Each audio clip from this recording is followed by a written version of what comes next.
राष्ट्रहित टाइम्स, राष्ट्रहितासाठी समर्पित news channel.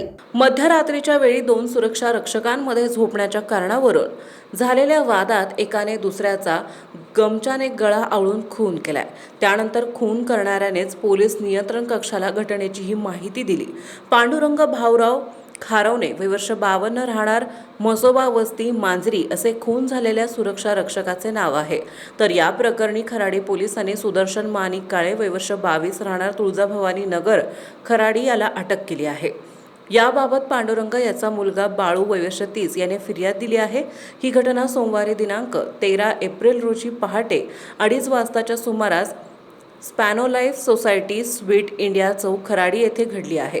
पोलिसांनी दिलेल्या माहितीनुसार आरोपी सुदर्शन काळे आणि खून झालेली व्यक्ती पांडुरंग खारवणे हे दोघे खराडी येथील स्पॅनोलाइफ सोसायटी सुरक्षा रक्षक म्हणून काम करतात। सोमवारी पहाटेच्या वेळी दोघात झोपण्याच्या कारणातून वाद झाला।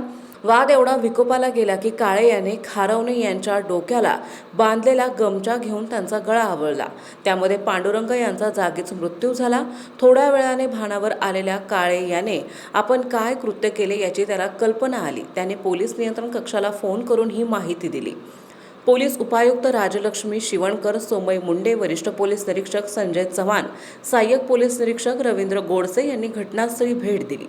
पुढील तपास सहाय्यक पोलीस निरीक्षक सायबा पोटे करीत आहेत।